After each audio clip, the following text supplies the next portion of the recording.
विधान परिषदेवर पुन्हा जाण्यासाठी उद्धव ठाकरेंसमोर आव्हान. संख्याबळाच्या कमतरतेमुळे मवियाची कोंडी. उद्धव ठाकरेंना आधी राज्यसभेचं समीकरण जुळवावं लागणार.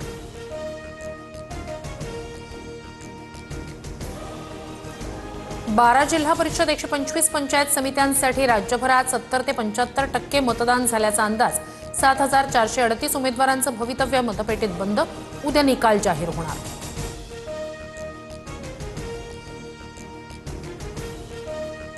जिल्हा परिषदेच्या मतदानानंतर उपमुख्यमंत्री सुनेत्रा पवार यांनी मानले मतदारांचे आभार. अजितदादांचं कार्य आणि विचार अधिक सक्षमपणे पुढे जात आहेत. सुनेत्रा पवारांकडून पोस्ट शेअर. सोलापूरच्या मोहोळमध्ये ईव्हीएम मशीन धाब्यावर आढळले.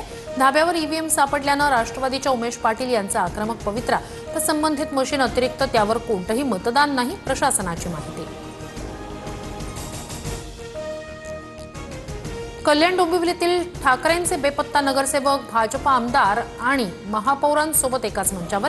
इतके दिवस कुठे होता असा प्रश्न विचारताच नगरसेवक राहुल कोट यांनी पळ काढला. सलग चौथ्या दिवशी विद्या प्रतिष्ठानमध्ये पवार कुटुंबियांची बैठक. शरद पवार, रोहित पवार, पार्थ पवार आणि प्रतिभा पवार यांची उपस्थिती. पार्थ पवार संस्थेचे विश्वस्त होण्याची शक्यता. अजित पवारांच्या विमान अपघाताबाबत रोहित पवारांची 10 तारखेला पत्रकार परिषद. दोन्ही राष्ट्रवादींच्या विलिनीकरण चर्चेबाबत 12 फेब्रुवारीला बोलणार. रोहित पवारांची माहिती. अनिल देशमुखांचे पुत्र सलील देशमुख यांच्या कंपनीचा दोषमुक्तीचा अर्ज कोर्टानं फेटाळला. गुन्हेगारीतून मिळालेला पैसा कर्जाच्या स्वरूपात लपवल्याचा प्रीमियर पोर्टलिंग्स कंपनीवर आरोप.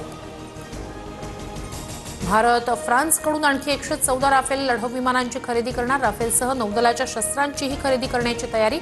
अर्थसंकल्पात संरक्षण मंत्रालयासाठी भरीव तरतूद.